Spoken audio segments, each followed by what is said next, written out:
Bom dia, boa tarde, boa noite. Segue mais um episódio aqui do podcast da G2D e hoje eu tenho dois convidados muito especiais, pessoas que eu tenho uma relação de anos e décadas aqui, para poder dividir experiências e uma visão, né, de construir um movimento, né, pró-empreendedorismo no Brasil único. Então eu tenho aqui a minha amiga, conselheira, mentora, Marília Roca, que foi cofundadora da Endeavor e hoje está no Conselho do Santander. Marília, obrigado por estar aqui com a gente.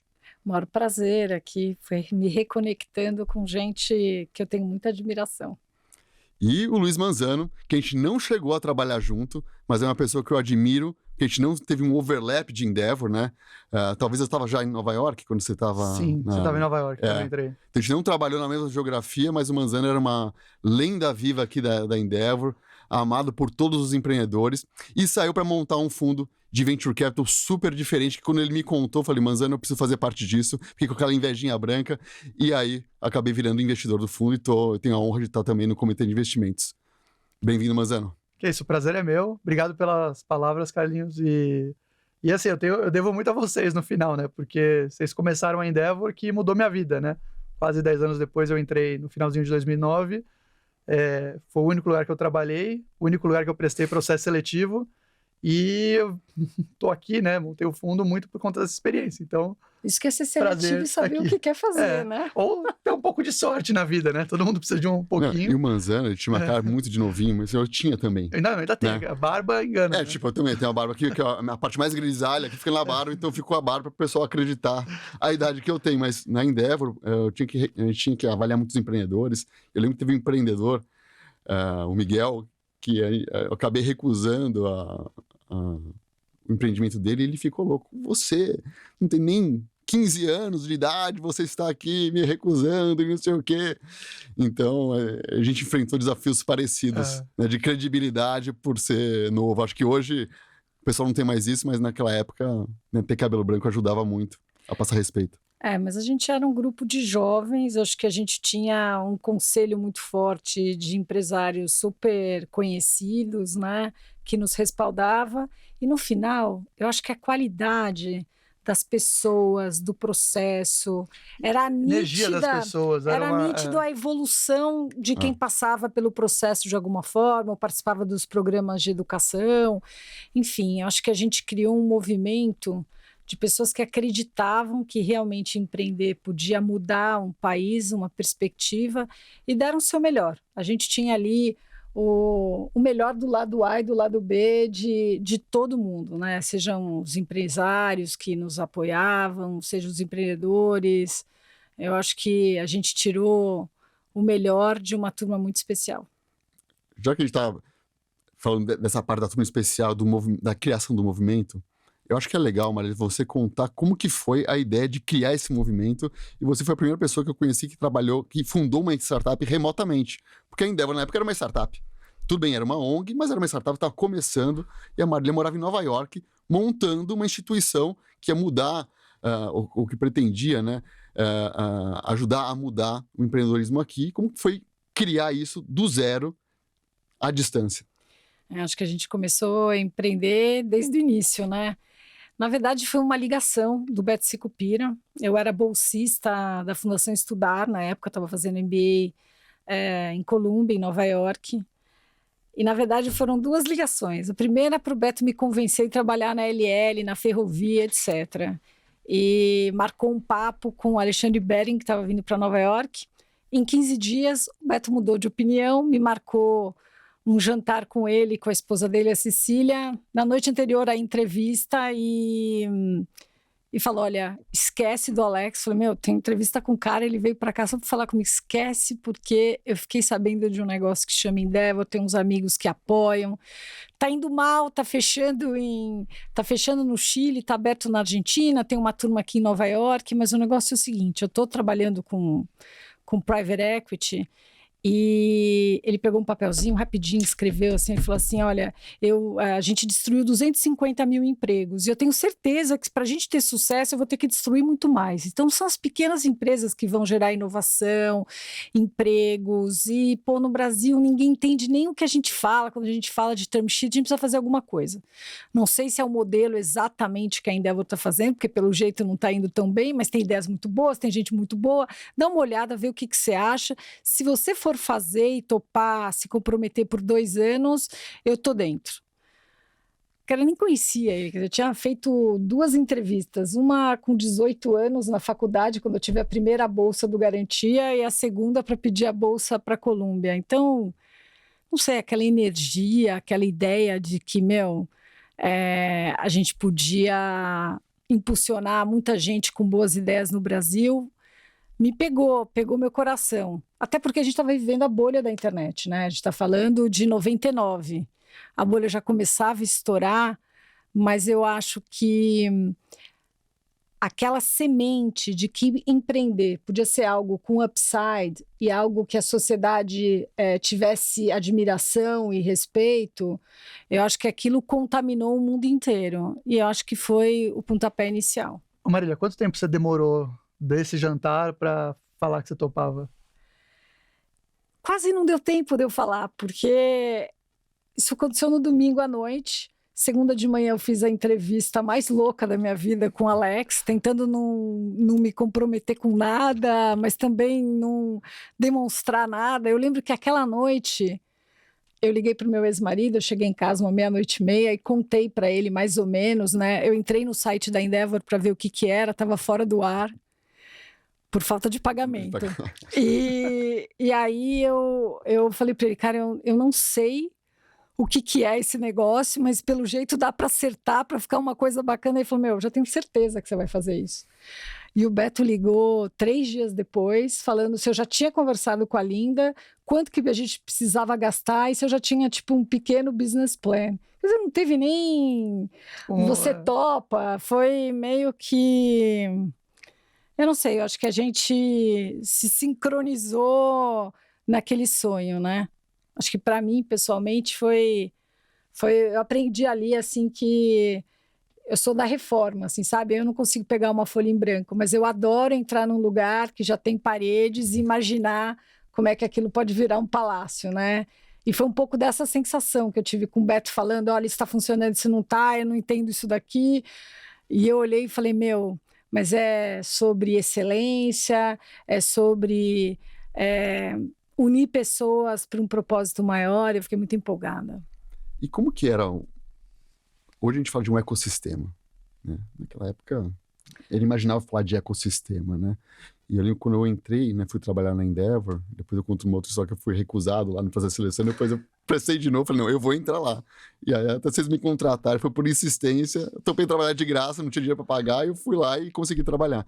Mas assim, meu pai era empreendedor, então tinha todo o pitch de que, poxa, um empreendedor, uma pessoa que está empreendendo, o fundador, é muito sozinho, né? Então toma as decisões, não tem com quem falar, não tinha board, não tinha investidor, não tinha sócio muitas vezes.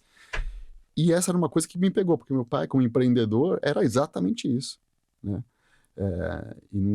Então tinha que recorrer, sei lá, ao Sebrae, no máximo, né? Para poder entender. E muitas vezes o Sebrae não tinha essa pegada de inovação na época. Então, quer dizer, não tinha ecossistema, tinha uma vontade, tinha empreendedores que estavam...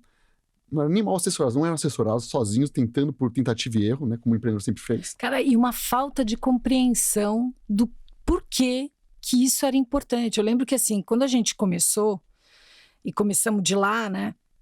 Contratamos o Makoto, que era um estudante da GV, que depois trouxe você, e uma secretária que veio de uma empresa de telemarketing, assim, a Tatiana. A gente começou a fazer os primeiros contatos, né? E eu lembro que eu fui conversar com o presidente de uma das maiores consultorias de estratégia do Brasil, e ele olhou, ouviu e falou, Marília, sinceramente, vocês vão pegar meia dúzia de gente da classe média, vão impulsionar para esses caras conseguirem fazer 2 rodadas de captação. Eu não vejo onde isso tem qualquer tipo de impacto social. Falei, pô, mas a gente criou aqui um braço de educação para pegar tudo aquilo que é gerado de conhecimento no processo seletivo, no processo de apoio aos empreendedores, para que o impacto seja amplificado. O cara vai falar assim, olha, vou ser bem honesto com você. Eu posso entrar aí nesse teu conselho, porque essas pessoas todas que estão lá são meus clientes, mas que eu não acredito que isso faça a menor diferença, eu não acredito. E essa reação era uma reação comum quando você ia bater papo com os reitores da universidade. Então, os caras iam falar, mas você vai ter aqui... Não, mas me explica, que laboratório de tecnologia você tem? Como é que você vai falar de inovação se você não tem nem laboratório de tecnologia? Eu fui posta para fora na USP com a Linda. Eu e a Linda fomos lá explicar que a gente podia trabalhar com a incubadora da USP na época, e o reitor nos pôs para fora. Ele falou assim, você está falando um monte de coisa, porque a gente falava muitos termos, não existiam nem em português. Ele falou, você fica falando essas palavras em inglês. Ele falou assim, você tem idade para ser minha filha. Sabe quantos metros quadrados tem aqui na USP para esse laboratório de inovação? Eu falei assim, mas a gente não quer se comparar, a gente só quer, né, se conectar ao ecossistema que você tem e impulsionar essa turma. Mas quem são vocês? O cara falou assim, quem são vocês? Vocês pegam suas coisas e saiam daqui agora. Era uma ideia revolucionária, tocada por gente nova, com conceitos que as pessoas não entendiam. E que, assim, quem abraçou foram os empreendedores. Foram as pessoas que tinham já esse espírito de acreditar, essa fé por dentro. Os empreendedores já bem-sucedidos, né? Então, Beto, Jorge Paulo, Nizam na época, Laércio Cosentino. Então, assim, a gente fazia muito cold call, né? Porque o cara falava assim, você quer entrar para o processo. Então, você começava a conversar, passava no screening, com quem que você quer falar? O cara falava assim, não, mas quem é a sua lista de voluntários? A gente falava, não, a gente tem os maiores caras do Brasil, fala com quem você quer. E a gente ia fazendo cold call em cima dos desejos dos empreendedores na época. E a gente mandava e-mail, a gente ligava, a gente mandava sinal de fumaça. E quando a gente tinha dificuldade de trazer alguém que o empreendedor queria, tipo a Bílio Diniz deu trabalho, o Pedro Passos, né, que veio conselheiro, mas era difícil, a gente não tinha um contato com ele, né? Não é que deu trabalho para ele aceitar, mas a gente não tinha contato. Falar com ele, né? Não, e assim, eu lembro de acompanhar empreendedores, com o Laércio foi assim, até com o Arthur Grimbal do Boticário. Esse me chama de pantufa até hoje, porque eu mandava os e-mails, ele ignorava. Aí eu mandei um e-mail assim que eu assinava, pantufas no seu coração. Aí ele respondeu, falou, você é louca? Eu falei assim, estou tentando alguma coisa que funcione com você. E aí, assim, eu acho que a gente foi criando um círculo de pessoas que acharam aquilo bacana, entrava numa sala, você explicava o que era fazer o mentoring. Aconteceu isso com a Bíblia, aconteceu com o Laércio, aconteceu com vários. Você começava a falar sobre o empreendedor e o empreendedor explicar o negócio, o cara ouvia tudo, aí ele falava para o empreendedor sair, ele ia dar o feedback para a Endel. Eu falei, não, você tem que dar o feedback para o cara, mas eu vou falar que ele vai quebrar, que isso não vai funcionar. Eu falei, você tem que falar a tua opinião. Isso é dar um mentoring. E eu acho que a gente ajudou a criar essa cultura de mentoring. Deixa eu tomar um café com você. E de fazer e isso passou a ser uma coisa que é aceitável, desejável, todo mundo tem que fazer por alguém, né? E eu acho que começou muito ali. Essa coisa de que essa é uma maneira de give back, né? Para quem já andou mais ou para quem tem um conhecimento específico numa área, como os advogados, como especialistas. Eu acho que talvez Endeavor fez um monte de coisa, mas acho que a maior contribuição foi essa, de criar essa mentalidade nas pessoas, de abrir a agenda delas para o desconhecido e ver o que aparecia ali, ajudar, ser ajudado, e isso criou uma cultura mesmo, né? Ajudar sem nada em troca, né? Porque você está doando o seu tempo, que é o seu bem mais valioso ali, e em troca de nada, para ajudar uma pessoa, porque você se colocava no sapato daquela pessoa e falava, pô, se eu tivesse ali, eu queria ter tido essa conversa lá atrás, teria me ajudado, né? E isso era muito difícil de conseguir naquela época, se não tivesse um facilitador. Eu acho que com as convenções, com os conteúdos, a gente também foi fazendo, porque esse conceito de role model muito bacana que a Endeavor trouxe, né? A importância de ter esses exemplos que inspirassem outras pessoas. E com as convenções, com os nossos eventos, né, a importância disso foi ficando cada vez mais clara. Lembra quando a gente ia nas universidades falar com os estudantes e punha dinheiro na mesa e falava assim, me dá 10 exemplos de empreendedores que deram certo nos últimos 10 anos. Durante 4 anos, eu entrei e saí de salas com 2.000 estudantes, seja na convenção das empresas juniores, Ninguém pegou dinheiro. ninguém pegava dinheiro nenhum. Mas é porque realmente Não tinha referência. faltava cultura, né? Não tinha referência. Foi na tua época que você trabalhou com o empreendedorismo social da Globo, não foi? Foi isso. E, bom, e a gente fez também a Você S.A., o Prêmio Empreendedores do Novo Brasil. Enfim, então a gente fez diversas Mas iniciativas. na época do Carlos, eles fizeram o roteiro da novela Senhora do Destino para que a história do empreendedor que Não fosse estava na vilão. novela não fosse uma história de um vilão, É entendeu? porque até então, só na década de 80, começo da década de 90, empresário no Brasil, e principalmente, né, representado na novela, era aquela pessoa que fundava a empresa, dava o golpe em todo mundo, pegava no último capítulo o avião e ia para a Suíça. Então, esse era o empresário. Então, as pessoas tinham uma visão muito distorcida, né, daquela pessoa que gera emprego. Então, a gente queria mudar isso, Sim. né? Então, a gente trabalhou com a Globo para poder mudar no roteiro da novela o tipo de empresário que era representado, né?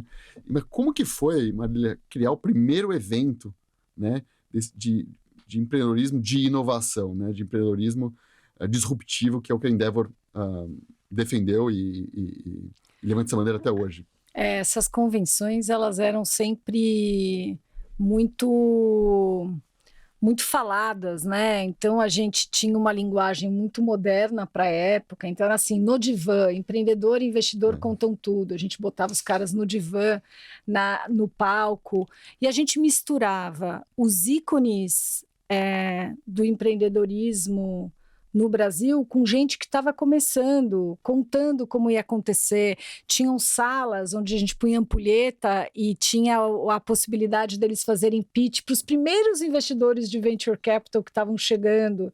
Então a gente fazia salas enormes com mesas e esses investidores ouviam um pitch, davam feedback de 15 em 15 minutos e você promovia um conhecimento que não tinha sobre venture capital, sobre nada.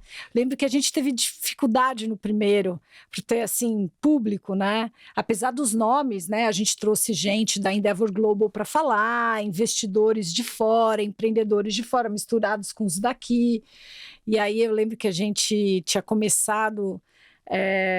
quando eu comecei lá de Colômbia, a gente ainda não tinha conseguido abrir a razão social da Endeavor, porque a palavra empreendedorismo não estava no dicionário, não dava para escrever isso, demorou para o Paulo Aragão descobrir um jeito da gente criar uma ONG com um objetivo que refletisse o que a gente fazia, e a GP fez o favor de cadastrar o nosso domínio na internet. Naquela época, era possível uma empresa com fins lucrativos registrar o domínio. E aí, assim, na época, né, a gente usou esse site que estava no domínio da GP, né? No servidor da GP, para chamar todo mundo para o evento.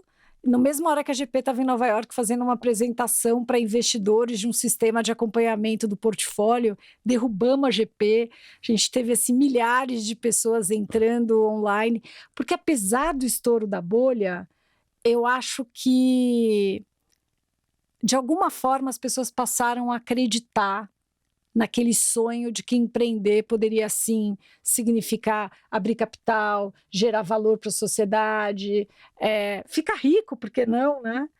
E entre tapas e beijos, essas convenções foram se tornando o lugar para estar, e a gente teve um apoio. No primeiro ano, a gente conseguiu sensibilizar o Sebrae.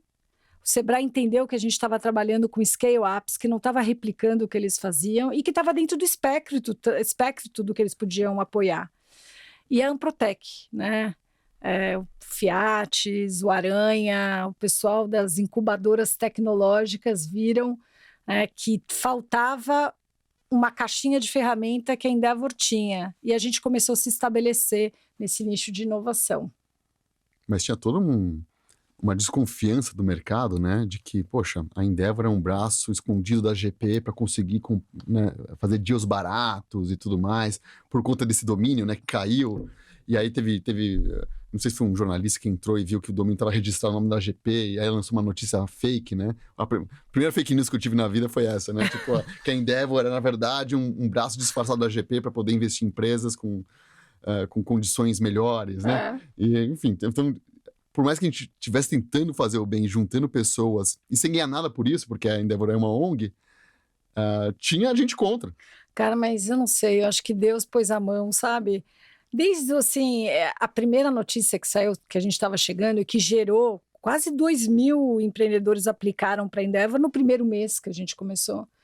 Conheci uma jornalista brasileira na fila do banheiro de uma balada em Nova York, quando eu estava terminando o MBA, e ela deu no primeiro lugar da Exame a notícia, o que já criou um super número de acessos e applications.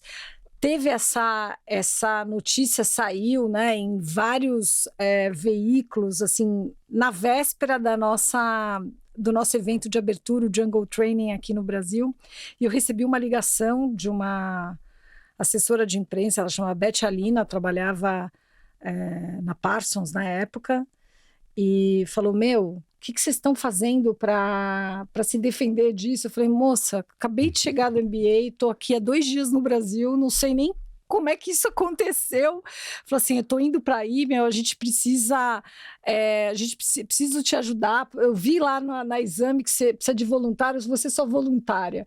Vou te fazer um media training, a gente vai responder para todos os veículos qual é a real e, resolve logo esse registro de vocês, né? E eu acho que com o passar do tempo também, né? A gente cresceu, a gente né? O Carlos inaugurou a trabalhar de pé, porque a gente já não tinha mais lugar lá no andar que o Jorge Paulo, o Beto, o Marcel tinham. Porque era uma salinha menor que essa. Era menor que essa. Era uma salinha assim, não é que não tinha lugar que a gente já tinha crescido, não. A gente tinha, sei lá, 4 pessoas e não tinha lugar para sentar. Era muito engraçado, a gente recebeu umas ligações. Eu gostaria de falar no departamento de pesquisas econômicas da Endeavor, e a gente assim, todos sentados na mesa. Como é que eu vou te passar? Minuto, por favor, eu vou te passar, Carlos. Eu acho que você pode resolver essa. Mas assim, era bem o começo, eu acho que logo a gente também migrou para o escritório do Cláudio Haddad, que foi uma doação durante anos, e a gente foi fazendo a nossa história. E aí eu acho que você foi para a Endeavor Global, né? Levou muito desse modelo novo que a gente criou da Endeavor aqui, né? A Endeavor começou aqui com um modelo que depois foi exportado para vários países. Os empreendedores faziam doações de equity quando tivessem eventos de liquidez para a organização não depender de doações de fundos de investimento. Exatamente. De quem elas não poderiam depender, porque elas tinham que dar uma opinião isenta, né? Estavam de forma imparcial apoiando o empreendedor. E esse modelo de educação, e o Carlos levou isso para o mundo inteiro. E eu acho que o Manzano e a turma dele também levou a Endeavor para uma outra escala, né? Então, se eu comecei, na época que eu comecei, tinham 7 cursos de empreendedorismo no Brasil. Na época do Manzano, tinham mais de 850. Assim, foi uma gestão que realmente consolidou um ecossistema que impulsionava empreendedores, seja do ponto de vista cultural, seja do ponto de vista educacional, fosse do ponto de vista de alternativas de captação de recursos, né? Eu acho que assim, você chegou, né, com a enxada, chamou algumas pessoas para capinar o lote com você, né? Para mim estava mais fácil, o mato estava bem alto, assim, o pessoal não sabia muito bem qual era o mato. Exato, mas... não sabia qual era o mato e tal, a gente regava do jeito que dava e tal. E aí começou a pavimentar. E aí você entrou quando na Endeavor, Manzano? No final de 2009. Então coincidiu meio que com o boom do Venture Capital no mundo, né? Com a chegada do A16Z, né? Que captou, acho que na época, o primeiro fundo que era, sei lá, 100 ou 200 milhões de dólares, que o pessoal falou, nossa, fortuna, né? Era um dinheiro pouco, né? Que tipo, não tem dinheiro, não tem oportunidade no mundo para 200 milhões de dólares de investimento, né? E hoje tem... Até pouco tempo atrás, tinha rodadas, né, de 200 milhões de dólares individuais numa empresa única, né? Então você chegou no momento que o Venture Capital, né, invernou por um tempo, né, depois da bolha, muito pouca atividade, não só no Brasil, mas no mundo todo. E aí começou, e coincidiu também com, sei lá, Monax começando a fazer um venture capital nos moldes, né? Finep punha grana Finep. também. Então começou vários players começar a se movimentar aqui. Como que foi a sua entrada na Endeavor? Por que você entrou na Endeavor? Né? Na minha época foi porque eu era louco e não tinha o que fazer, né? O site que a Marília programou em HTML e tal, mas você já tinha alguma coisa para justificar uma decisão. Não sei se... Acho. Assim, é que olhando para trás, parece muito mais linear, né? Mas meus pais são funcionários públicos, eu cresci nesse contexto e, por sorte, eu tinha um primo, um tio que eles eram pessoas de negócio, né? Não eram bem... Um deles até era empreendedor, mesmo montou a empresa, mas meu tio era um executivo e tal. E eu achava muito legal nos finais de semana ouvir as histórias deles, né? Ver de negócio que eles faziam, contratos que eles fechavam, as pessoas, que eram pessoas super importantes, com que eles tinham interlocução e tal, e aquilo me encantava. E eu fui fazer faculdade de administração porque eu queria ser que nem eles.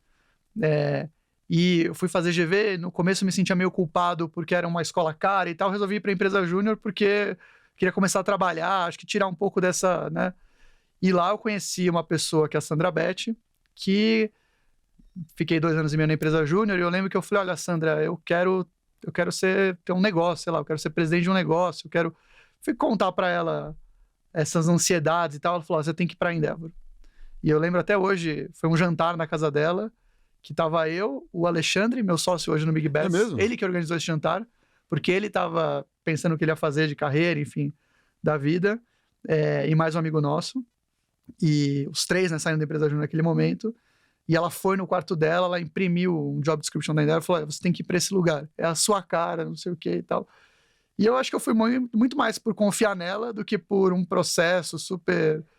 E aí eu apliquei e, sei lá, 10 dias depois eu estava contratado. E eu comecei a trabalhar na Endeavor porque acho que a Sandra teve o dom, né, de me entender lá o que eu queria fazer e fiquei esse tempo todo, acho que por conta disso, né? E eu lembro que quando eu entrei na Endeavor, uma das primeiras semanas, a Endeavor estava comemorando a aprovação do Minha Vida no painel internacional. Tinham acabado de ser selecionados empreendedores Endeavor lá, o Dani, o Fernando. E foi a primeira empresa de internet em muitos anos. Eu lembro de ouvir isso.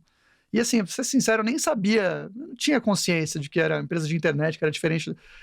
Para mim, eu lembro que uma das primeiras semanas também de Endeavor, teve uma mentoria coletiva com o Jorge Paulo. E eu lembro que, assim, eu não sabia quem era. A GV não ensinava quem era o Jorge Paulo, né? Você aprendia um monte de coisa. Você não vem desse mundo também. E assim, e eu lembro dos empreendedores, assim, não, porque, porra, esse cara é o maior empresário do Brasil, não sei o que e tal, e todo mundo, um frisson, assim, para ver a mentoria dele. E para mim era tudo, assim, eu descobri que eu entrei na Disney, assim, na minha cabeça. Para mim era tudo tão encantador, tudo tão, né? E, enfim, acho que por isso que eu me identifiquei tanto, fui gostando. Eu entrei na Endeavor porque eu queria ter um negócio, e o que eu descobri no meio do caminho foi que, no final, eu gostava de fazer o que eu fazia na Endeavor, e não ter o próprio negócio. Eu gostava de estar com os empreendedores, ajudar eles, e foi até por isso que eu acabei montando um fundo quase uma década depois, né? Mas esse foi meu contexto de... E era aquele, né, assim, Brasil 2009 ali, o Brasil estava começando né, aquele auge, euforia e tal, varejo bombando, né? Muitos empreendedores de varejo naquela época, os principais fundos de private equity comprando as principais cadeias. Eu lembro que tinha isso muito forte, nova classe média e tudo mais. Muita empresa de serviço e muita indústria. Pouca empresa de software, né? De internet. E os que tinham eram e-commerces, né? Acho que a primeira onda foram os e-commerce que surgiram, né? Sim, foi o Submarino, né? Que nasceu lá dentro da GP. Então, e aí começaram a surgir as verticais, né? OfficeNet também, enfim. Então, eu também não sabia quem era o Jorge Paulo, quem era o Beto, na entrevista lá que eu fui fazer. No escritório deles eu não tinha a menor ideia quem era. Eu fui realmente pela missão, né? Aquilo, para mim, eu ia ajudar pessoas como meu pai. Né? Então, falei, poxa, faz sentido existir algo dessa forma. Então, é completamente pela missão, né? Até porque nos primeiros 6 meses não me pagavam nem salário. Eu só pedi uma ajuda para pagar o estacionamento lá, porque era muito caro. Mas, assim, foi efetivamente missionário e não mercenário. era efetivamente pela missão, né?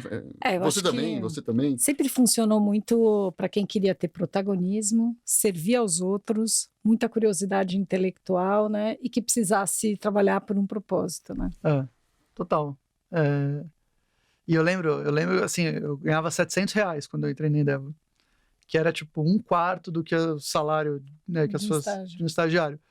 E eu lembro que eu fui contar pra minha mãe, todo meio preocupado, assim, que ela ia achar. Ela falou: não, mas você consegue pagar o estacionamento do. Você não vai pagar pra trabalhar? Eu falei: não, consigo. Ela, então tá bom. Então, você tá feliz, continua, sabe? Eu lembro que eu não sabia, né? O que meus pais iam achar de trabalhar numa ONG que eu nem sabia explicar o que fazia direito. Eles não entendiam também. Acho que eles foram entender muitos anos depois, né? Eu acho que para os pais era difícil. Imagino pra vocês, como, assim... Puta, voltando com Minha mãe dívida, chorou. MBA. Minha mãe chorou. Eu fiz faculdade com bolsa e tudo mais. Eu falei, mas você vai trabalhar numa ONG, você não vai ganhar dinheiro. Como vai pagar a dívida, né, da bolsa e tudo mais? Ela ficou desesperada, entendeu? E parecia e meus amigos entendiam menos ainda. O pessoal ia pra consultoria, pra banco e tudo mais, e eu tava indo pra trabalhar numa ONG, que ninguém sabia o que era, pra apoiar empreendedores. Hoje parece óbvio, né? Mas... Porque a Endeavor tem... Meu pai foi entender que no primeiro jantar de resultado que teve, podia levar cada um podia levar um membro da família. Eu levei meu pai. E aí meu pai, ele falou assim, nossa, isso aqui... Assim, eu não tava botando nenhuma fé no que tava... Achei que era temporário e tal, mas, puta, aqui tem um caminho, assim, sabe? Pô, uma galera legal, as pessoas têm uma cabeça boa. Acho que mudou, assim, quando ele viu, né? Ele falou, pô, são essas pessoas por trás do que você faz, sabe? E o que vocês viram, né? Começando a Endeavor, então tinha uma atual, a gente falou muito de começar a Endeavor, mas o que eram as necessidades que a gente via nos empreendedores, o mindset que eles tinham, que tipo de conselho era mais, ou de ajuda, ou de mentoria que era mais requisitado, que a gente entendia que ia fazer a diferença, quando você começou, e para ver se teve uma evolução de demanda. Então, quando a gente começou, nas empresas de base tecnológica, eles queriam que a gente abrisse as portas nas companhias que pudessem se tornar grandes clientes, que, aliás, era a forma como muita inovação tecnológica naquela época se financiava, né? Era uma companhia que virava um grande sponsor. Então, aconteceu isso com o Internet Banking, que acabou trazendo uma indústria de software consigo, né? O nascimento o embrião do e-commerce também. Então, era uma maneira da gente, durante o processo, descobrir se aquele produto ou aquele conceito voava ou não voava e abrir a porta para que ele pudesse se lançar no mercado de alguma forma. Era ajustar o go-to-market, ajustar conceito. E tinha muita sonegação. Então, assim, aquela estrutura societária hiper criativa, e aí como é que o cara entra de novo, né, num sistema legal? Então, a gente ajudava ele a como que ele ia se legalizar, quais eram os steps, o que ele tinha que fazer. Eu acho que, como não existia tanto essa cultura de sociedade, tinha muitos problemas entre sócios, né? Falta de bons acordos de acionistas. E quando o capital de risco começou a andar, era dúvida de tudo. Como é que eu negocio? O que é valuation? O que é Series A? O que é, sabe... como é que eu arranjo um anjo, né? Um investidor anjo? Era o embrião disso tudo. Então, era mais a validação de uma inovação, de um conceito, abrir portas para que isso pudesse se testar no mercado, e a formalização e legalização de tudo, contrato de acionistas, pagamento de impostos, né? Eu lembro que, quando eu fui para a Endeavor Global, uma das primeiras coisas que eu fiz lá, fiz uma pesquisa para tentar entender de uma forma quantitativa fatores que explicavam o sucesso e o insucesso das companhias. Então eu tinha na mão todas as empresas da Endeavor, com dados, né, que as empresas reportavam e tal, com um histórico grande. Falei, bom, vamos começar com o Brasil, né, que eu conhecia bem esse portfólio de Brasil. E aí tinha lá um pessoal que estava fazendo MBA, o Summer e tal, olhando os números. Depois de umas 3 semanas, falou, cara, não tem conclusão nenhuma aqui. Não conseguimos relacionar nada com nada, os dados que tem aqui não fazem sentido. Falei, me passa a lista aqui, então, de quem que deu certo, quem que não deu certo e tal. Aí eu olhei nos que não deram certo, eu comecei a olhar e falei, problema societário, problema societário, problema societário, problema societário. O problema societário, ou a falta de acordo de acionistas, um acordo de acionistas mal feito, explicava quase 80% do insucesso das companhias. E aquela história clássica. Não, Carlos, poxa, meu amigo de infância, a gente nunca brigou. Não, a minha esposa, imagina. Que é isso, casou a gente pra vida. Super bem resolvido. Meu filho, imagina. E eu acho que a gente viu todos os tipos de combinação de pessoas que um dia se gostaram e depois nunca mais se falaram, né? Que é melhores amigos, pais e filho, marido e mulher, irmãos, tudo. Empreender põe tudo à prova, né? Na bonança, porque assim, você tá na parte alta aqui do ciclo, mas quando você tá na crise, o pior é quando você tá mais ou menos. Quando tá mais ou menos, não acontece nada. Mas quando você tá indo muito bem ou indo muito mal, aí que dá a polarização e a divergência de sócios, né? Mas quando você entrou lá, Manza, e depois ao longo da tua carreira na Endeavor, né, de 8 anos, o que você viu? Evoluiu alguma coisa desses problemas que a Marília falou? Não, evoluiu. Eu lembro que quando eu entrei, essa coisa da informalidade... Até porque eu acho que teve uns arranca-rabos no meio do caminho que a galera teve que se formalizar antes na marra, né? Então, tinha uma cabeça de empresário antigo, mas as pessoas, elas tinham que, acho que para fazer parte... Então, acho que esse problema tinha sido... Estava bem equacionado, assim. Eu lembro que... Assim, por fases, né? Quando eu entrei e começaram a ter essas primeiras empresas de software, de internet, cara, as pessoas não sabiam o que elas estavam fazendo. Assim, eu lembro de ir naqueles BR New Tech, e eu lembro que vinha lá o Dave McClure e fazia fila para as pessoas virem e mostrar para ele um produto. E ele dava 2, 3 toques que provavelmente eram óbvios, mas que as pessoas, assim, elas não tinham ideia, assim. Eu lembro que quando o Conta Azul, eu lembro que foi chocante, assim, o Conta Azul foi uma das primeiras empresas brasileiras a fazer aceleração na 500, né? E, cara, tinha um design lindo, assim. E era aquilo, assim, era totalmente, né, diferente do que... Parecia uma empresa americana. Aqui era, sabe? Então, eu lembro dessas... assim, como a gente, cara, não sabia o que a gente estava fazendo. Não tinha assim. UX nenhum. Não tinha nada, assim. Não tinha... As pessoas não sabiam... Aí, assim, tinha problema de cap table pra caramba ainda. Acho que a gente vinha de uma leva de investidores com uma cabeça também mais antiga e tal, não de múltiplas rodadas, de pegar tudo no começo. Não tinha também um ambiente de uma esteira de captação, os empreendedores também não eram preparados, então tinha muito problema disso. Empresa que captou R$1,5 milhão, a primeira captação da vida, metade da empresa do investidor. E aquelas empresas morriam por inanição, né? Porque não tinha mais como dar vazão. E empresas muito legais, assim. Principalmente empresas de base tecnológica, né? Que era essa leva... Então, acho que o Brasil perdeu muita inovação que não... Porque tinha uma cabeça... assim, mais antiga mesmo dos investidores, né? Não tinha os produtos... Tinha uma cabeça mais de se proteger do que de Lembra, postar Marília, que ia dar certo. que a gente pegou, a gente tinha identificado isso, né? A gente fez um programa de capacitação para os empreendedores da FAPESP, que eram cientistas... Já tinha passado o PIP1, PIP2... brilhantes, né? Que recebiam bolsa das faculdades para desenvolver nos laboratórios, tecnologias de ponta mesmo. E o empreendedor, que era, na verdade, um cientista, muitas vezes tinha o viés de não. Agora eu fiz, esse produto é efetivamente viável, bacana, mas eu vou voltar para o laboratório para fazer o próximo. Isso aqui fica na gaveta, eu publiquei meu paper e vida que segue. Né? E os poucos alguns dos poucos, né, que queriam de fato virar empreendedor, não, isso aqui eu não vou falar com ninguém, porque vão me copiar, eu não vou publicar, não vou falar. Então a gente fez um programa, né, de abrir a cabeça dessas pessoas com mentoria focada nesse público que estava desenvolvendo tecnologia de ponta. E assim, esse negócio de mentalidade, assim, eu acho que as pessoas, isso é uma coisa que a gente tem que resolver ainda, eu acho que as pessoas no Brasil pensam muito pequeno. Acho que o Brasil tem uma armadilha, assim, de ser grande o bastante para você viver de forma isolada, mas ao mesmo tempo insignificante, sei lá, 2% do mundo. Então, e eu lembro que naquela época, 2 passagens assim, que me marcaram muito, né? Uma é a fundação do Nubank, né? Então, o Davi vem com a cabeça do Sequoia, de grandes mercados, maiores market caps, etc. Chega aqui, não vê nada, nenhum empreendedor com essa cabeça. Tem a história dele com a XP e tal. Uma outra empresa que eu acho que chamou a atenção e cresceu, mas assim... E ele falou, por que tá todo mundo fazendo um monte de coisinha pequenininha? Cara, olha esses bancos, assim, esses caras estão, sei lá, 100 bilhões de lucro. Por que ninguém tá fazendo um banco novo?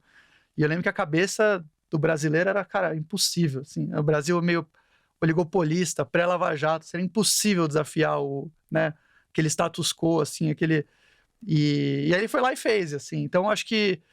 E mesmo assim, eu ainda sinto que, mesmo com esse exemplo, o cara falou, qual que é o maior mercado? Deixa eu ir lá e vou atacar ele. O cara da Vila Real também é um exemplo assim, né? É um gringo. E assim, esse é um ponto legal. Eu já vou chegar nele, porque assim, acho que talvez daqui a alguns anos a gente vai contar a história econômica do Brasil. Os gringos tiveram um puta do impacto. Por mentalidade, por acesso a capital, por vir com o ferramental, né? Saber mais ou menos o que fazer. Por mais que eram muitos caras de primeira viagem, eles vinham mais preparados. Mas assim, eu queria comentar uma outra história que eu lembro até hoje, e eu conto isso pro time, né? Uma das reuniões de conselho da Endeavor lá, que a gente já levava os empreendedores para ser aprovados, veio uma empresa, o Beto ficou bravo, assim, ficou puto. Ele falou, mais uma empresa bonitinha, legalzinha, isso não vai dar em nada, essa empresa não vai crescer, não sei o que, vocês estão perdendo tempo. Assim, deu uma bronca no time. E ele contou uma história lá da pescaria, tal, que ele pescava marlin branco.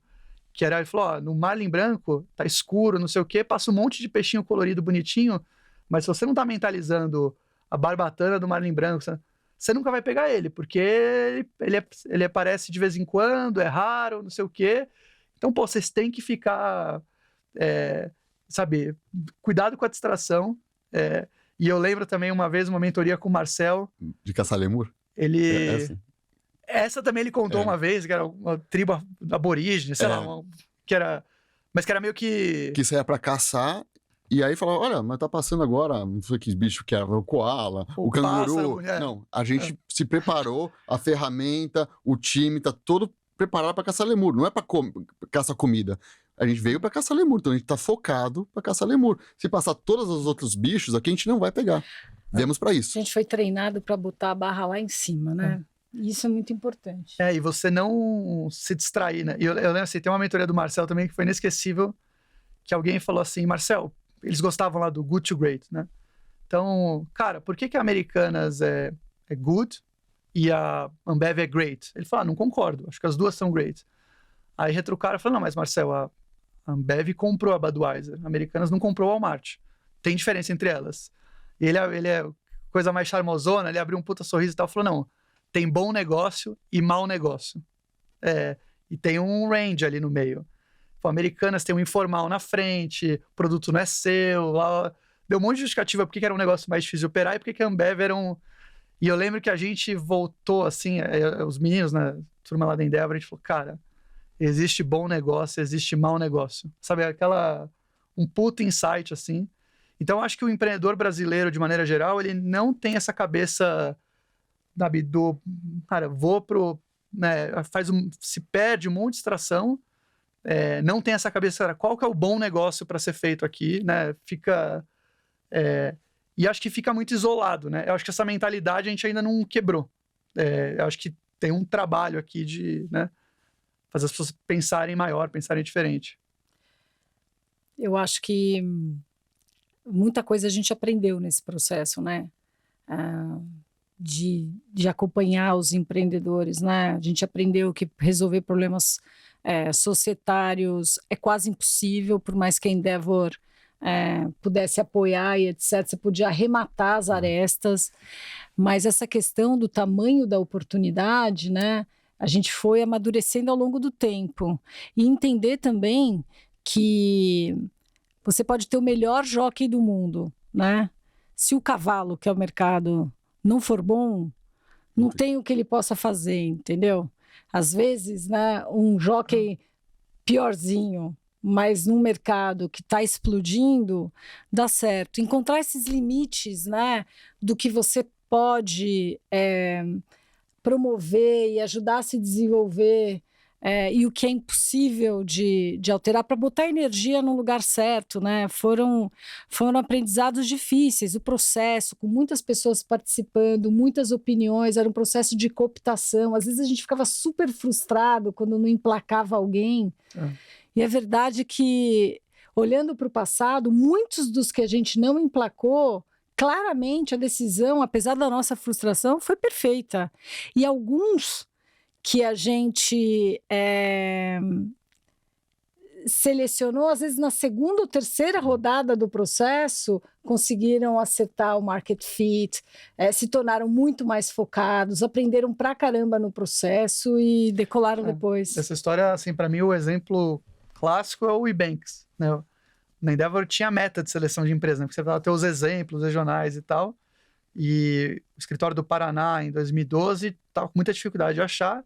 E tinha uma empresa que, naquele ano, faturou R$300 mil no ano, que era o Ebanks, que era, assim, cara, tava muito difícil. E, assim, tinha uma barra, né? Eles não estavam no porte mínimo lá do que a gente costumava pegar, mas, puta, cara, era o melhor que tinha. E vai pro processo, vai pro processo, vai pro processo. Da menor empresa, talvez hoje seja maior, uma das maiores. Sim, sem dúvida. E pegou um mercado, né? Porque no final eles permitiram o e-commerce chinês entrar no Brasil, né? Pois Os meios de pagamento para os Alibabas da vida venderem aqui. Até hoje tem uma questão hiper polêmica a respeito disso, de tão certo que deu esse mercado. Mas é isso, não eram, assim, não sei se as pessoas davam muita bola, mas acho que eles encaixaram o produto certo no lugar certo. No mercado gigante. E arrebentaram, né? Arrebentaram. E vocês hoje, quer dizer, naquela quando a Maria começou, não tinha capital.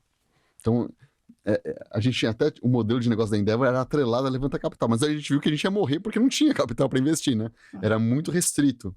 Então a gente mudou o modelo com votos até dos próprios empreendedores para eles doarem um percentual da companhia deles, né? Então teve isso. Então a gente não fazia parte do plano. O Manzano pegou já começando um boom de venture capital no mundo, né? Muito longe do que está hoje, mas começando isso.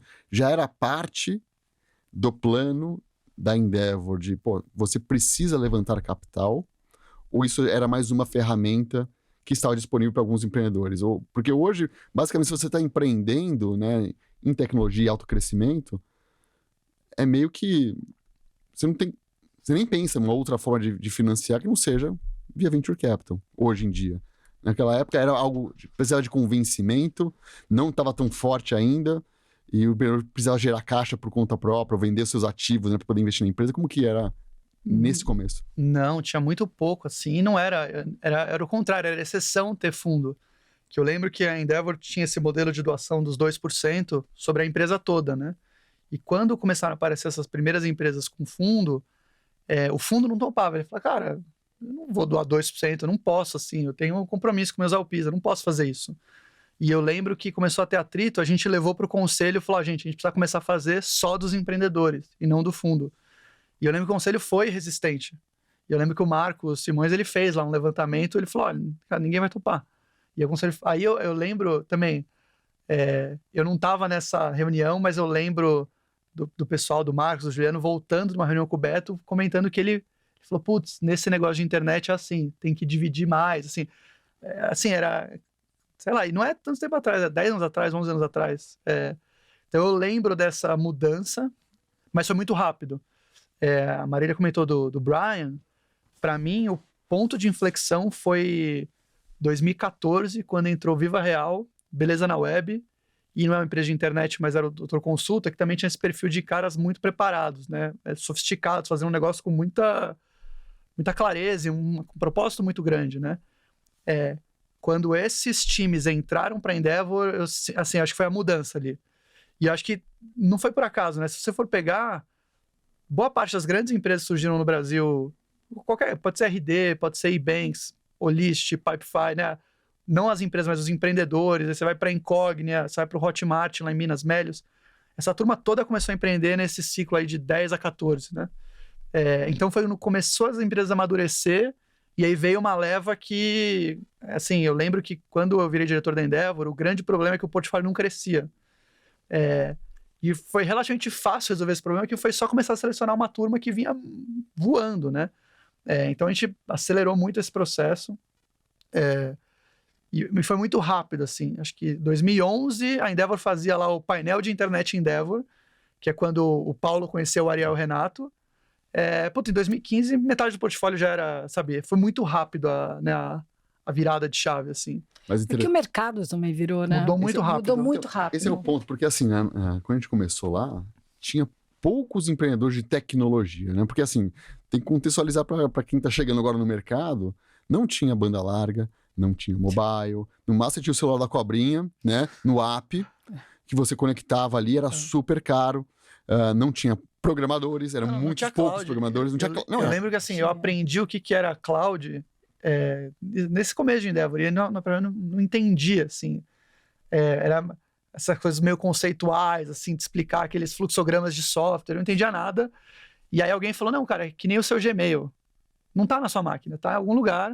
Aí eu falei, isso aqui é cloud? E aí, assim, eu lembro que... Mas esses conceitos muito básicos, Tinha, né? na Não época, tinha era um nada. negócio que era assim, pra mim era magia negra, chamava ASP, que é o Application Service Provider, que era o SaaS, estava no servidor de alguém. Começando. Então você rodava, era um software que rodava num servidor e você acessava via web, mas o servidor era muito caro. Então você levantava alguns milhões de dólares, boa parte desse dinheiro ia para comprar servidor, Pra infra. para comprar Tinha licença pouco Microsoft, data ou center. Oracle e tal. Não tinha data center. Começou o negócio de data center, né, o colocation e tal. Naquela época era super caro. Então, programador quase não tinha. Então, empreendedor, eu lembro que, os profissionais mais disputados na época eram profissionais de logística, porque tinha que fazer o fulfillment da entrega das coisas e tal. Então, era efetivamente uma pauta em todos os níveis, né? E isso mudou, e a estrutura de custo mudou de se empreender, né? Então, você não precisava mais alocar dinheiro em ativos fixos, né? Para poder empreender. Então, e o custo de se empreender caiu. Então, você podia agora começar a empreender, montar um negócio com 100 mil dólares, não mais com 2 milhões de dólares. E Mas as foi pessoas caindo. estavam mais bem preparadas, tinham muito mais Exato. informação, muito Então, o mais custo exemplo. caiu, a qualidade foi subindo, e aí foi coincidindo com a entrada do Venture Capital aqui. E acho que essa fase, os primeiros fundos de 100 milhões de dólares, né? Redpoint, Monax, próprio Kazek, foi essa época que eles... E começou a ter funding mesmo para, né, bancar essas jornadas e acho que é isso, sei lá, 20 empresas que hoje valem mais de $1 bilhão surgiram boa parte surgiu nesse ciclo, né? Mas é interessante que eu ia falar isso, que eu perdi o fio da meada, que era, não tinha tanta empresa de tecnologia. Então, eu lembro que metade do portfólio eram empresas que inovavam no modelo de negócio. Não tinha um caráter tecnológico, por exemplo, o Poit. Tinha uma questão de inovar o modelo de negócio, de entregar um serviço turnkey numa indústria super antiquada, né, informal e tudo mais. Então, assim como o Poit, a Drywash, o Chicane, que foi o primeiro doador global, Spoleto. Enfim, vários business bacanas, geradores de emprego, que não tinham na época uma componente de tecnologia, porque estava muito à frente da época da tecnologia, mas conseguiam crescer a altas taxas e inovar por conta do modelo de negócio, né? E aí foi interessante que esse modelo que a gente apostou no começo, porque não tinha empreendedores de tecnologia, chegou num teto, né? Porque você falou que você teve que virar o canhão da Endeavor, né? Para pegar empreendedores de tecnologia, porque todos os limitadores que existiam na nossa época não existiam mais. Então o crescimento era numa escala que a gente não estava acostumado a ver naquela época que a gente começou. Sim. Né? Era um crescimento muito mais acelerado. Então, é interessante ver que os gargalos foram sumindo, e isso possibilitou um crescimento e, obviamente, aí uma mudança, né? Um shift para o mercado de do lado de capital, né? A multiplicidade de investidores, né, especializados em diferentes estágios também. Isso proporcionou possibilidades impensáveis no começo. Então, assim, Angel Investor em 2000, normalmente acontecia muito do cara comprar 80% da companhia. Já vinha empreendedor morto para a gente, entendeu? Assim, até que esse empreendedor é interessante, essa oportunidade é boa, mas, cara, sim, não é mais dele. Essa empresa não é mais sua. Então, eu acho que a gente não pode menosprezar o papel das aceleradoras, né, das incubadoras, dos anjos, né? Essa atividade da cadeia como um todo se especializou, né, se profissionalizou e conseguiu impulsionar muita gente. Foi muita gente empurrando. Muita gente né? Se a gente fez uma coisa bacana na Endeavor, que foi conectar essas pecinhas, né, e ajudar investidores a encontrarem empreendedores, incubadoras, né, academia, ao meu ver, a partir de 2016, isso se estabeleceu de uma forma fluida, né, fluida. Hoje eu acho que a gente tem um ecossistema bastante bem desenvolvido para empreendedores. Sim. E quer dizer, eu lembro que quando a gente dava entrevista lá no comecinho da Endeavor, a gente falava que o objetivo da Endeavor era sair do país. Você lembra disso? Que a gente ia chegar aqui porque tinha um ecossistema muito ineficiente, ou nem tinha ecossistema. E a gente ia ligar esses pontos todos, agir como catalisador, né? Juntando players distintos para poder fazer esse movimento, porque sozinho não dá pra fazer movimento nenhum. Mas depois que chegasse nesse ponto, a gente ia sair. Porque missão fazer cumprida. Uma festa e fechar Endeavor. E fechar, essa história. E fechar Endeavor, exatamente. Porque foi resolvido o problema que a gente se propôs a resolver, né? E fazendo gancho agora com o teu ponto, Marília, você falou, poxa, a gente caminhou muito, eu vejo isso, né, vivemos isso. Você acha que existe algum outro, dado que esse problema, se não está 100% resolvido, está muito resolvido, se você fosse começar em Endeavor hoje aqui, você também, mas se você tivesse a carta para começar em Endeavor hoje do zero, dado que a gente está no patamar atual, né, o que vocês olhariam, o que vocês fariam diferentes, o que vocês adicionariam ou tirariam do modelo? Eu acho que o modelo em si, com voluntários, com uma plataforma de educação, o modelo é muito bom. Eu não acho que o modelo precisaria mudar, mas eu acho que a gente poderia focar em alguns vieses aonde eu sinto que a economia brasileira, os empreendedores, o conhecimento ainda é muito incipiente. Então, assim, eu acho que quando a gente olha para mudanças climáticas, que é um tema que eu acho que é urgente e muito necessário, eu acho que quando a gente olha para o potencial do Brasil de contribuição para evitar e lidar com os riscos atrelados a mudanças climáticas, a gente está numa posição única, porque a gente tem uma biodiversidade que não existe em nenhum outro lugar. Então, acho que se a gente pensar em novos paradigmas da sociedade, não que o digital não vai seguir se desenvolvendo e evoluindo, ele vai, mas eu acho que o Brasil tem uma oportunidade única em relação a explorar a biodiversidade, né? E ele precisa fazer isso dentro de uma mentalidade, né, de proteção e de preservação das espécies e etc. Então, o Brasil está numa posição que nenhum outro país tem a biodiversidade que existe aqui. Quando a gente olha para a necessidade de fazer a transição em diferentes setores da economia para uma economia de baixo carbono, tem milhares de oportunidades para novos empreendedores. Porque seja pelos objetivos de net zero que todos os bancos vão ter que alcançar, né? No Santander, a gente é aficionado, obcecado com o desenvolvimento dessas estratégias, porque para atingir net zero significa que o portfólio dos clientes dos bancos vão ter que zerar as suas emissões. E isso é muito difícil em algumas indústrias. Então, você precisa fazer verdadeiras revoluções. E nesse processo de perseguir uma pegada menor de carbono e até uma contribuição positiva, né, para o balanço na Terra, tem milhares de coisas para serem exploradas. Os empreendedores que atuam nesse setor no Brasil hoje, seja na biodiversidade, ou seja, por exemplo, em temas ligados a mudanças climáticas, estão engatinhando. E a gente tem pouquíssimos fundos voltados para isso. De novo, é aquela situação da Endeavor, se conta na mão quem está investindo em tecnologia de ponta, como fundo de venture capital, no Brasil em biodiversidade. E a gente deveria estar fazendo um esforço direcionado, estruturado, como a gente fez no passado. E a mesma coisa em relação a mudanças climáticas, porque eu acho que a gente aqui tem características muito específicas do Brasil que exigem uma resposta específica também. Aqui, 80% das emissões vem do uso da terra. Eu fui agora para o South By, né, o festival de inovação lá em Austin, e estava conversando com uma empreendedora que desenvolveu um suplemento de alga que você dando para o gado elimina 80% das emissões de metano. Tem um mundo novo aí de necessidades. A gente, como uma economia que está gerando uma pegada, principalmente por causa do uso da terra, a gente deveria estar olhando para tudo que é preservação, reflorestamento, a gente deveria estar olhando para a questão do metano. Por quê? A história do jockey e do cavalo. São cavalos gigantescos.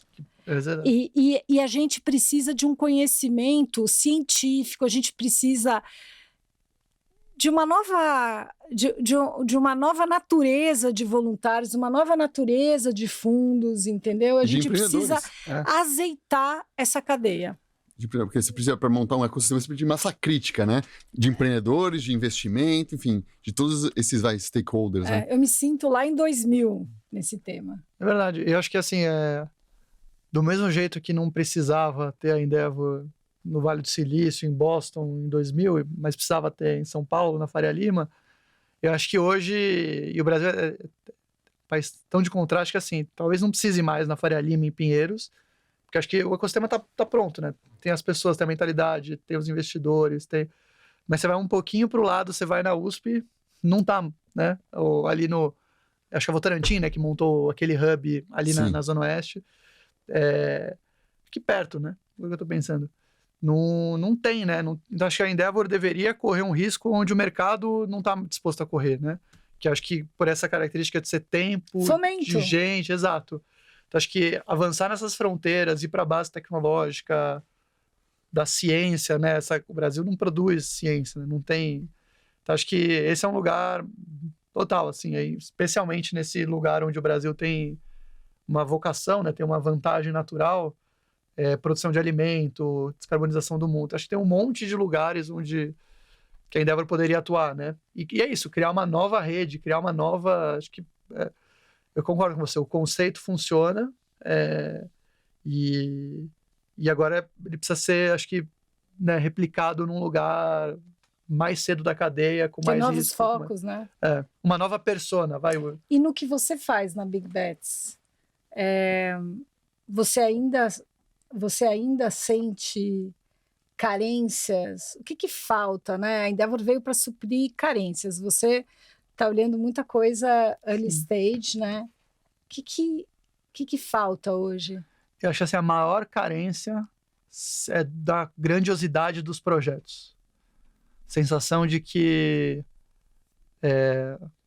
ou os projetos são grandiosos, grandiosidade com o empreendedor ter se preparado para poder entrar naquela jornada. Então, ou são projetos muito grandes, mas que o empreendedor ele tem pouco domínio do que ele está fazendo, e aí fica uma coisa, vira sonho, vira wishful thinking, vira, assim, ou pessoas preparadas, mas pensando limitado, assim. Então, oportunidades pequenas, oportunidades talvez muito locais, ou que não... Acho que o empreendedor brasileiro, ele não pensa em ser o melhor do mundo, assim. Ele pensa em fazer bom bastante para competir aqui. E se amparar na diferença cambial para competir, se amparar... Em alguma proteção. Que aqui é irrelevante, ou numa proteção que o ICMS é complexo, então quem paga imposto, quem movimenta a carga, não compete. Ou se amparar porque o americano, o europeu, o chinês, sei lá... E por que você acha eles que não vêm para cá porque aqui é o 20º mercado que alguém vai explorar? E por que você acha que o empreendedor sonha pequeno? Porque um dos objetivos da Endeavor é criar esses role models para que a gente tire a tampa da panela. Mostrar o que é possível, né? Eu acho que Ainda falta exemplo? Não, eu acho que tem. Eu acho que assim... A gente discutiu isso uma vez e a conclusão que a gente chegou é que a história é assim, quando você tem um ambiente confortável, você não desenvolve, né? As grandes... Pode pegar os povos pré-históricos, se você não tem uma escassez, você... né? E assim, o desenvolvimento de tecnologia nos Andes foi maior do que no litoral do Brasil. Por quê? Porque era mais fácil aqui. Então, acho que a sensação que a gente tem é que o Brasil é grande o bastante para você viver muito bem, fazer uma empresa bacana. Você não tem essa limitação que tem na Irlanda, que tem na Estônia, que tem em Israel, que tem no Uruguai.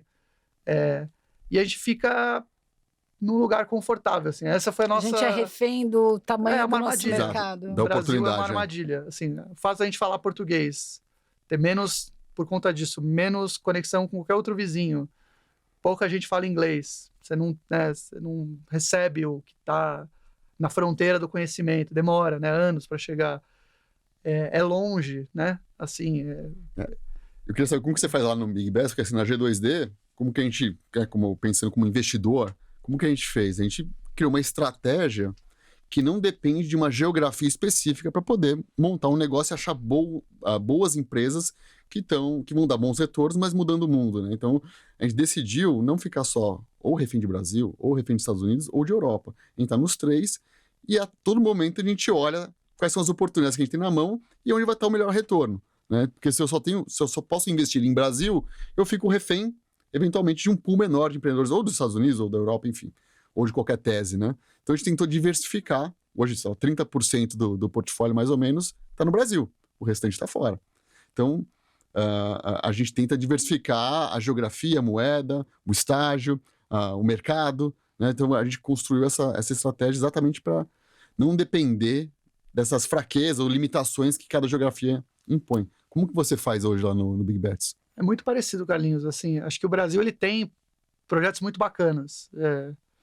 O problema é que ele não tem volume para justificar o tamanho que a gente gostaria que o nosso fundo fosse, a nossa ambição.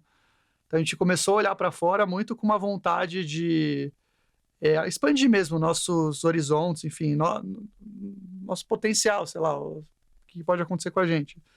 E a gente criou 2 pipelines. Tem o do Brasil, onde a gente acaba tendo uma cobertura muito maior, tem muito mais relacionamento, tudo mais. E fora, onde a gente é muito mais direcionado. A gente prioriza geografias onde a gente consegue adicionar alguma coisa na mesa. Então, especialmente Europa, Israel, Austrália, países que talvez não tenham tanto venture capital, ou então que não tem um mercado tão grande que o Brasil... A gente adora falar que o Brasil é um sandbox, assim, que a gente vai trazer aqui o empreendedor, ele vai testar, desenhar o produto, e quando ele se sentir confortável, ele vai para os grandes mercados, né? Tem funcionado. Datamilk, que é um grande caso, assim, que até fornece para Centauro, NuMind. Tem empresas que a gente está conseguindo ajudar com esse sentido. E aí muito focado em países onde você tem uma mentalidade mais global, pessoas qualificadas, mas que não tem no seu próprio mercado, né, doméstico o acesso a capital e o acesso ao mercado que a gente tem aqui. E a gente consegue emparcerar com fundos locais né, e trazer uma nova moeda para a mesa, né? A gente sente que a gente não compete dólar por dólar. A gente é diferente. Então... Dar acesso a um mercado do tamanho do nosso e azeitar, né? Datamilk acabou de levantar a Série A, metade da receita vem do Brasil. Então, foi fundamental para eles atingirem as métricas e é um caso muito bacana, assim. Então, acho que a gente está com essa cabeça e hoje eu diria que 80% do que a gente faz é Brasil, 20% já é fora. Mas é interessante, né, que, voltando ao ponto que a Marília fez, de ter novos empreendedores, novos verticais, né, e atacando esses novos mercados que existem hoje, e eventualmente a gente não vai ter a mão de obra ou os empreendedores aqui. O que não significa que o problema não vai ser resolvido. Talvez não vai ser resolvido por brasileiros. Alguns desses problemas vai ser resolvido por pessoas de fora. Mas ter essa conexão, eu acho que hoje está muito mais globalizada essa questão do investimento, né? Porque você tem que achar a solução que funciona aqui. Tanto faz de onde vem, desde que ela funcione, e você pode trazer isso para a mesa. Porque estava vendo um gráfico lá de patentes. A China hoje é um volume assim muito maior que o dos Estados Unidos de patente. Não é muito maior, mas é maior. Né? E lá tem um volume de pessoas, né? De pessoas estudando e se graduando que é muito maior que o do Brasil. Eles formam mais engenheiros do que a gente forma pessoas. Então, assim, tem uma força bruta que isso gera um funil que vai sair as pessoas que estão criando coisas. A gente tem grandes contingentes populacionais que vão criar oportunidades, né? Você vê a Silver Economy. A gente vai mudar a nossa pirâmide etária. O que é Silver Economy? Conta para Silver Economy, então nós estamos falando das pessoas que envelhecem, né? E todos os negócios que estão voltados para esses públicos, né, de 50 plus. Então, em 2050, vão ter 500 milhões de octogenários. E essas pessoas estão chegando às idades mais avançadas com muito mais saúde também, e com mais anseios, com mais demanda. São novas oportunidades que são criadas, seja em real estate, seja em termos de produto, seja em termos de serviço, para essas pessoas se encontrarem. Os anseios são novos para nós. E nós vamos viver também um contingente que não vai querer se aposentar. E aí você tem as novas gerações chegando, e esse pessoal vai se bater de ombro, né? Vai disputar essas posições. Aí tem também um tema sobre reskilling. O que você pode fazer com essas pessoas mais velhas em termos de reskilling? E, gente, o que está acontecendo em tecnologia, com a inteligência artificial, vai jogar mais um contingente enorme de pessoas fora da economia. Essas pessoas não vão ser empregáveis, elas vão ser dispensadas.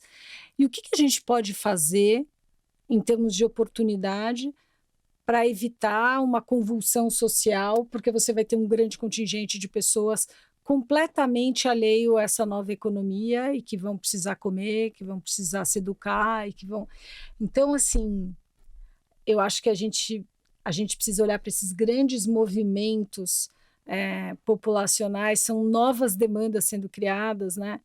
Você vê como talvez buscar soluções para esse contingente populacional excluído pela tecnologia vai passar por grandes plataformas de microempreendedorismo, Exato. como Uber, né? E como muitas outras companhias têm servido como uma forma de geração de renda. Eu fiz uma pesquisa outro dia, curiosidade no Google Trends, porque eu tô maravilhado com esse negócio da acessibilidade, como funciona o estágio que está hoje a inteligência artificial, né? Então eu passei um verão só brincando com o OpenAI e tal, programei um app. Eu não programava, não sei, fazia, sei lá, eu programava HTML, né? Então, assim, fica diferente. Não pode falar isso que então, assim, denuncia a idade. Pois é. E aí, poxa, eu fiz um app com o OpenAI. Cara, eu fiz um app no final de semana lá, tal, e com uma versão, né, nova. Então, o que vai ser daqui 12 meses? E eu joguei lá no Google Trends, fiz assim, joguei pro Brasil, né? Eu joguei inteligência artificial, ChatGPT e joguei Big Brother Brasil. Você põe nos campos lá. E aí, ChatGPT, quando você joga só ele, pô, tem crescido muito, né? Mas quando você põe o Big Brother na conta, a escala muda, o Big Brother tá lá em cima. Então, o brasileiro médio tá completamente alheio ao que está acontecendo no mundo. Não sabe o que está acontecendo, não sabe como isso vai influenciar a carreira. Está tomando decisões aí que são irrelevantes e o bonde está passando. Não quer dizer que sabendo vai conseguir evitar qualquer coisa, mas pelo menos vai estar mais preparado, né, para evitar ser cortado por coisas que claramente já não faz mais sentido um humano fazer. Então eu fiquei assim assustado com essa brincadeira que eu fiz aí no Google Trends esses dias. Total. Eu não sei se o que eu tenho me divertido é brincar no Midjourney. Você que gosta de foto, eu acho mais legal É o mais legal, é impressionante. É impressionante, é um negócio muito impressionante. E o que eu acho bacana é assim, que uma companhia vai infinitamente menor do que um Google, uma Microsoft, um Facebook, veio com essa tecnologia, né, usando estudos aí de décadas, né, sobre AI, e conseguiu desromper de uma forma absurda. Disruptou todo mundo. Né? Então, o que mostra o poder de empreender, né? De inovar. Que você pode efetivamente romper com grandes monopólios que as pessoas já acreditavam que não ia mudar, que é isso mesmo. É como essa promessa agora em cima dos micélios, né? Dos psicodélicos que estão prometendo revolucionar a indústria de farma em vários aspectos, né? A gente estava discutindo lá em Austin também, novas formas de estrutura de capital. Tem até carve-out para o direito dos cogumelos. Nossa. Pessoas discutindo farmas que são, na verdade, ONGs. Porque está se falando de um conhecimento ancestral que, de alguma forma, algumas substâncias foram criminalizadas dentro de alguns contextos sociais. E isso hoje poderia trazer novas soluções de cura que dentro da psiquiatria a gente está limitado há muitos anos, isso foge totalmente à lógica de patente, distribuição. Então, pessoas discutindo. Se a gente vai disruptar dessa maneira com algo que sempre pertenceu à natureza e os povos ancestrais, por que a gente tem que submeter essas novas tecnologias à mesma lógica da farma, que é restritiva, que torna as coisas caras? Então, assim, acho que é admirável o mundo novo, né? É isso, vai criar cadeias produtivas, né? Porque para o cogumelo, Claro. para cannabis, vai ter que ter o produtor, vai ter que ter o pessoal lá que planta, que colhe, que distribui, que armazena. Então, para cada uma dessas... É uma indústria nova, é uma cadeia de valor nova que aparece uma oportunidade de criar o que a gente tem no mercado especializadas tradicional. em testes, e aí vai. Exatamente. Pô, então,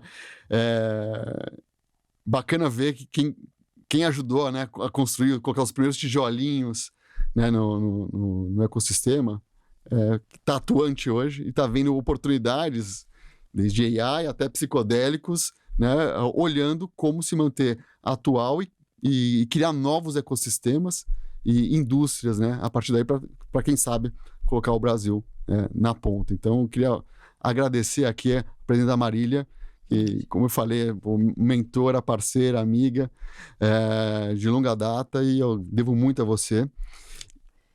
Estamos mais do que kits. E a Umanza, que é um grande amigo também, que eu aprendo diariamente, né, com a visão dele de Big Best. Acho que a gente aprendeu muito, tudo que ele tenta fazer lá no Big Best, mais pro early stage, a gente replica de uma certa forma pro late stage, essa visão um pouco global e tal. Então, a gente se alimenta aqui, como eu vou falar, não comensal com que é uma reciprocidade, assim, de teses e de trocar. E, pô, mano, super obrigado aqui pela disponibilidade, por dividir aqui com a sua visão e experiência. Que é isso, o prazer é meu. E, assim, eu vou além da Marília, acho que eu não vou estar kit nunca, assim, porque eu acho que, seja na Endeavor, seja que você, o Fersen, né, ajudaram a gente, assim, ajudam, né? Eu acho que é o pay it forward, porque é o único jeito, assim, porque de volta eu nunca vou conseguir devolver. Obrigado, pessoal. Obrigado você por ter ficado com a gente até agora. Espero que vocês tenham gostado bastante aqui do episódio. Foi muito rico para mostrar como foi pavimentar, né, parte aqui do ecossistema. Não dá para trazer todo mundo que fez parte, mas tentei trazer alguns atores de momentos diferentes que foram muito relevantes e mostrar como essas pessoas pensam e como que o que elas aprenderam lá atrás está educando as decisões de negócio e de investimento que elas estão fazendo agora em diante. Muito obrigado e até a próxima.